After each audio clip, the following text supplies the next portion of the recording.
নমস্কাৰ মই তোমালোকক আজি এটা সাধু কৈ শুনাম। এই সাধুটো চতুৰ্থ শ্ৰেণীৰ ৬ষ্ঠ নম্বৰৰ যিটো পাঠ দীঘল ঠেঙীয়া সেই পাঠটোকেই মই সাধুৰ আকাৰে তোমালোকক কৈ শুনাম। আৰু তোমালোকে হয়তো সকলোৱে জানা এই দীঘল ঠেঙীয়া সাধুটো আচলতে লক্ষ্মীনাথ বেজবৰুৱাৰ দ্বাৰা ৰচিত বুঢ়ী আইৰ সাধুৰ অন্তৰ্গত এটা সাধু। আহাচোন আমি সাধুটো শুনো। এসময়ত এজনী বুঢ়ী আছিল। তেওঁ এজাক গৰু পুহি কোনোমতে টুকটাককৈ খাই বৈ আছিল। তেওঁ থকা ঘৰটো বৰ পুৰণা। ছালৰ ফুটাই দি বৰষুণ দিলেই পানী পৰে। এদিন ৰাতি বুঢ়ীয়ে শুবলৈ যোৱাৰ আগত প্ৰাৰ্থনা কৰিলে, হে প্ৰভু, আজি যেন আৰু দীঘল ঠেঙীয়াই নাপায়। সেইদিনা ৰাতিয়েই এটা চোৰে বুঢ়ীৰ ঘৰৰ গৰু চুৰ কৰিবলৈ আহি গোহালিৰ ওচৰতে লুকাই আছিল আৰু বহি হোৱালৈ বাট চাই আছিল। আনহাতে বাঘ এটাইও বৰ গৰু খাবলৈ মন কৰি বুঢ়ীৰ গোহালিতেই গৰুৰ লগতে সোমাই আছিলহি। বুঢ়ীৰ টোপনি আহিল। বুঢ়ীৰ টোপনি অহা গম পাই চোৰেও তাৰ কামৰ পিনে আগবাঢ়িল। পিছে ইমানজাক গৰুৰ মাজত কোনটোনো ভাল গৰু সেইটো কেনেকৈ চিনি পাব?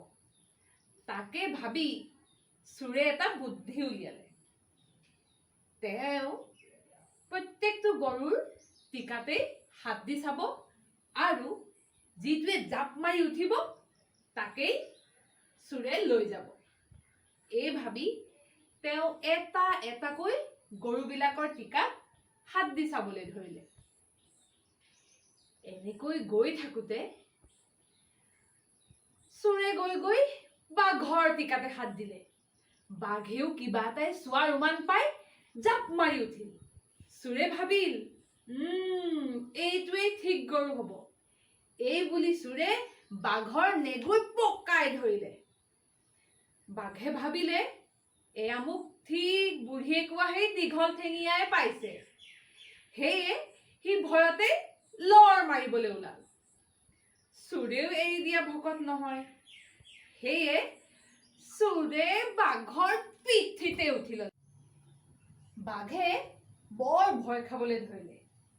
ইফালে চোৰেও ঠিক বুজি পালে যে ইটো গৰু কেতিয়াও নহয় আৰু সেই ভাবিলে এয়া নিশ্চয় দীঘল ঠেঙীয়াই। দুয়োকে দীঘল ঠেঙীয়া বুলি ভাবি ভয়তে তত এৰিলে।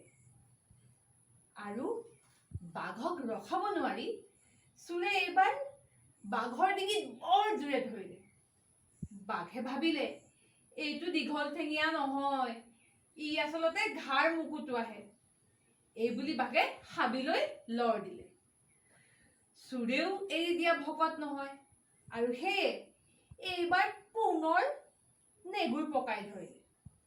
নেগুৰত ইমানেই জোৰে ধৰিলে যে দৌৰোতে দৌৰোতে নেগুৰ ছিঙি থাকি গ'ল আৰু চোৰক পেলাই বাঘ লৰ মাৰিলে।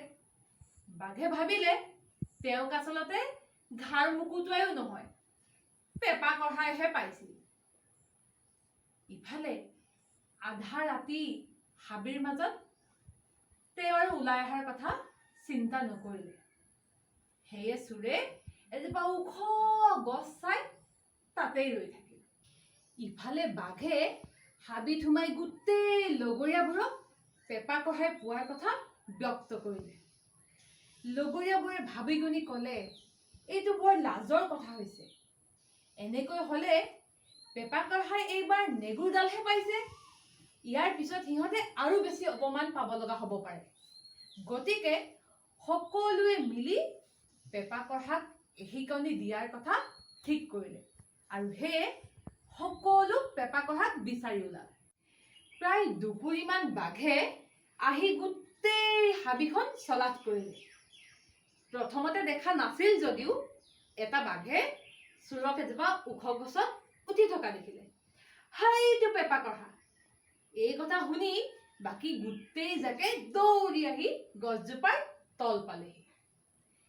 কিন্তু ইমান ওখ গছজোপাত থকা সেই পেপা কঢ়াক সিহঁতে ধৰে কেনেকৈ তাৰ বাবে সিহঁতে এটা বুদ্ধি ভাবি উলিয়ালে।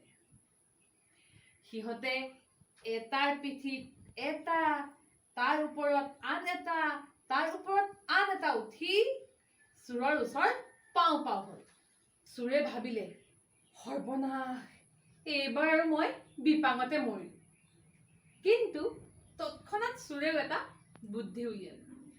চোৰে দেখিলে যে আটাইতকৈ তলত থকা বাঘটোৱেই সেই নেগুৰচিগা বাঘটো। গতিকে চোৰে তাকে উদ্দেশ্যি গলগলীয়া মাতেৰে কবলৈ ধৰিলে, খৰা, চাবি চাবি, চাবি কিন্তু।